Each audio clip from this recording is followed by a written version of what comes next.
I mean, America's going to hell in a handbasket here, ladies and gentlemen. You're not even supposed to be able to put up a sign or wear a T-shirt, and they're saying that I need to be arrested for racism and a hate crime. And now they're saying if you use the word socialist, it's a hate crime. That's what the hate crime bill that passed the House and is now in the Senate says, that if you hurt someone's feelings, you're arrested and put in prison. Not even if a crime's committed. Hurting feelings. Well, you know what? We're selling the T-shirt that says socialism on it. We sell one that says fascism on it. We sell one that says Infowars.com on it. One that says New World Order. The mainstream media is giving us credit, saying that we started the entire Obama Joker thing. Well, number one, I'd be proud if I'd started this a month ago in L.A. I didn't. 2 weeks ago when they said censor whoever's doing this, they need to be arrested, they're criminals, they're racist, I said, no, it's saying he's a criminal. And people did this to Bush. And so people need to post more of these in legal and lawful places. In the Commons area, under common law, you see the posters all over downtown, or you see 20 posters on a pole. You can put a poster up, and if they come selectively enforce against you, that's a big civil rights violation. It's just flat wrong, man. It's hypocrisy. And people are seeing through this. 90+% of the post and all these newspaper articles, all these TV stories, go read them for yourself. We have them linked on Infowars.com. I mean, there's probably 10, 15, 20 posts saying how ridiculous the hypocrisy is and way to go putting the posters up. Now, I am seeing people post videos on YouTube where since the cops started threatening people and saying this is wrong, they're actually going to post offices and going to police stations and putting them on them. Don't do that.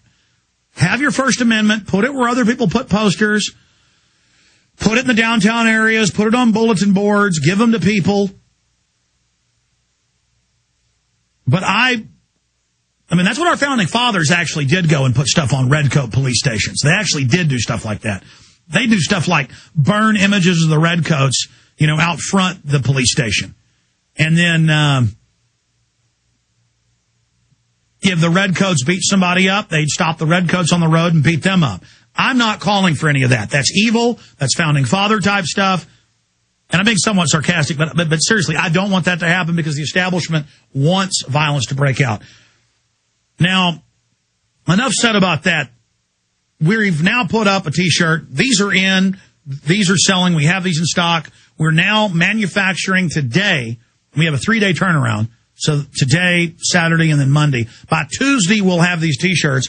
We've made a Bush fascist to show that it is nonpartisan and that we're equal opportunity offenders. But under the First Amendment, if we just want to criticize Obama, that's our right as well.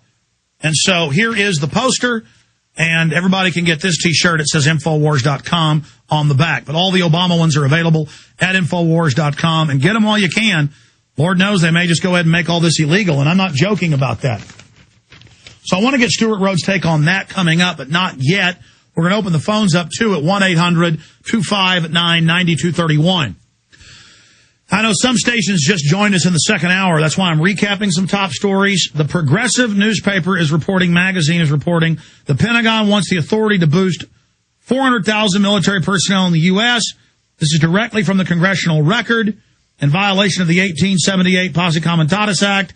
They've already announced 20,000 troops under Brigade Homeland, suddenly from California to Tennessee to upstate New York, from Schenectady, New York, to Arcadia, Iowa.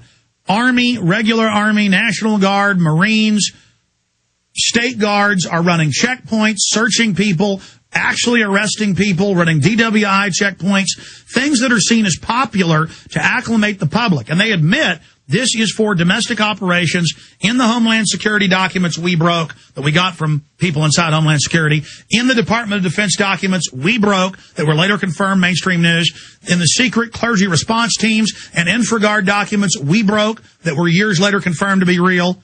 I know they're real. They come directly from sources. Massachusetts deputizes dentists, paramedics, pharmacists to administer flu vaccine. Boston Globe for forced inoculations. We have another one here where the congressman is in the news. saying that they are preparing for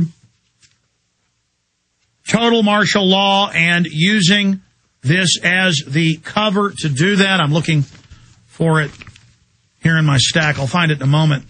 There's just too many of these to keep track of. German news is reporting there is live cancer viruses in the main vaccine that's being distributed. So that's why we've got Oathkeepers on, and Stewart Rhodes, the founder of it, with us today. And we're going to go to him because Mr. Rhodes started Oathkeepers. He was a high-level aide in Ron Paul's congressional office in his presidential campaign. He's an ex-Army. Stewart Rhodes is the founder and director of Oathkeepers, military veterans and peace officers who will honor their oaths, defend the Constitution, will not just follow orders, will stand up for liberty, and will save the Republic. So help us God. Our motto is, not on our watch.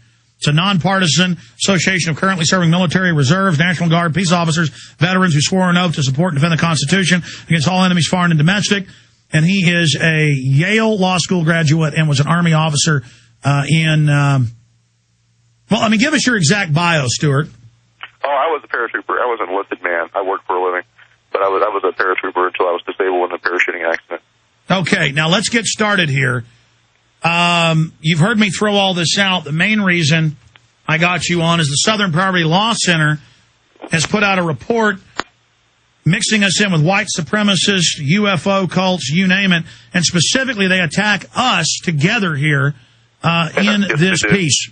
Go ahead. Yes, they do. You bet. Yeah, they quote our interview, in fact, where they say that Rhodes told conspiracy-minded radio host Alex Jones, "Imagine if we focused on the police and military, game over for the New World Order." And I want to thank them for pulling that quote out. I'd forgotten about that. I think it's a pretty good slogan. So, but now they're doing the same thing they've done throughout the last few decades. Anybody who gets to be a threat to the Orthodox, their Orthodox plans, they will attack and try to smear and lump in with racist. And or they tell you either you're racist because the black president's in office, you must be racist if you oppose anything he does, or you're completely insane, and therefore the government should monitor you, should investigate you, should have a secret file on you, and then should go arrest you if it can. That's their program. Did you see the comments in the article where they say that we need to be killed? Have you seen that yet? No, I haven't seen that yet. No, I have not.